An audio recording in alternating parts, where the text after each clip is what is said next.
if I want to go back far enough, it really began with my mom. She has an amazing deep life in God, and an awesome calling to prayer.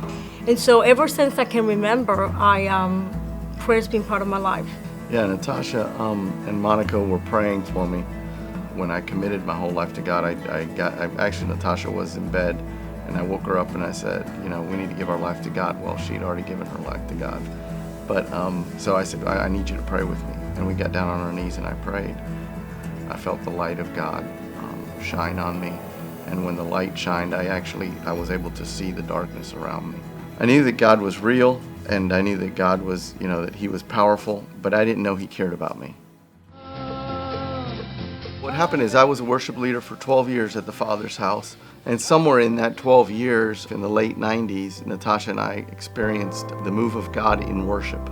It so changed us and so touched us, those encounters in conferences. My heart was, okay, this is not for a conference. This is for my life. I want the fire of God here in Jacksonville. What do we need to do to make that happen? And the Lord told me, just quit everything you're doing and go and pray. And so we actually had this trailer in the back of my home.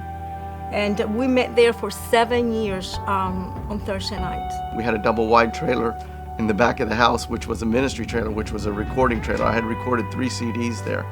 We were doing no ministry. The Lord just had us in that season of just really just mostly praying once a week and seeking His face. And it was, it was hard at the beginning because it was a complete change. It was, from the performance mode, from going out in front of people and performing and receiving the accolades of people. It's just you and God. There was no agenda. We just, pray for the city. We pray for the pastors. We pray that God would just come and awaken His church. And after those 7 years, then the Lord began to speak to us about doing the House of Prayer.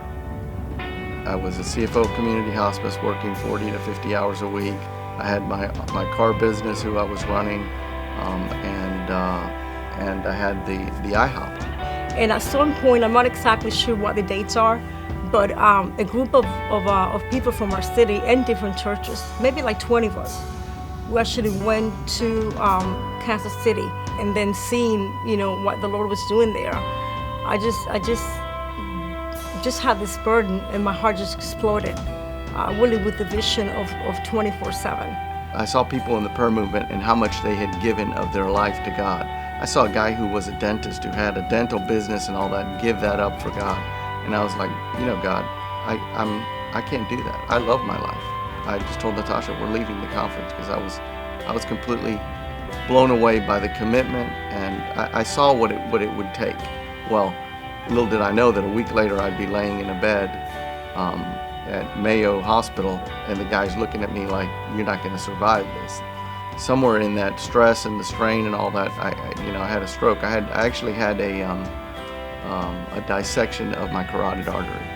I think God used my stroke to shift me from the worship leader performance into the fathering and raising up worship leaders and raising up musicians and raising up people of prayer.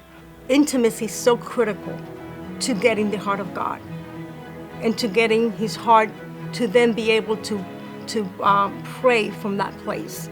And so I think the house of prayer is just that. The real calling on every Christian's life is the first commandment. That's got to be primary. I think it's just a refocusing and a reprioritizing of what God really wants for our life. I mean, we can't do the second commandment without the first commandment. Around the throne, that's what's happening 24/7. It's the worship, it's the adoration of Jesus, it's the passion that we have for the Lord, it's the intercession that goes before the throne of God. Our prayers continually going there 24/7. It's joining the intercession of our high priest. So I think that there's power coming together in worship and in intercession before the Lord. Everybody desires to see the glory of the Lord. Everybody wants to see the beauty of Jesus. But then who will give their life to seek it? That's the question.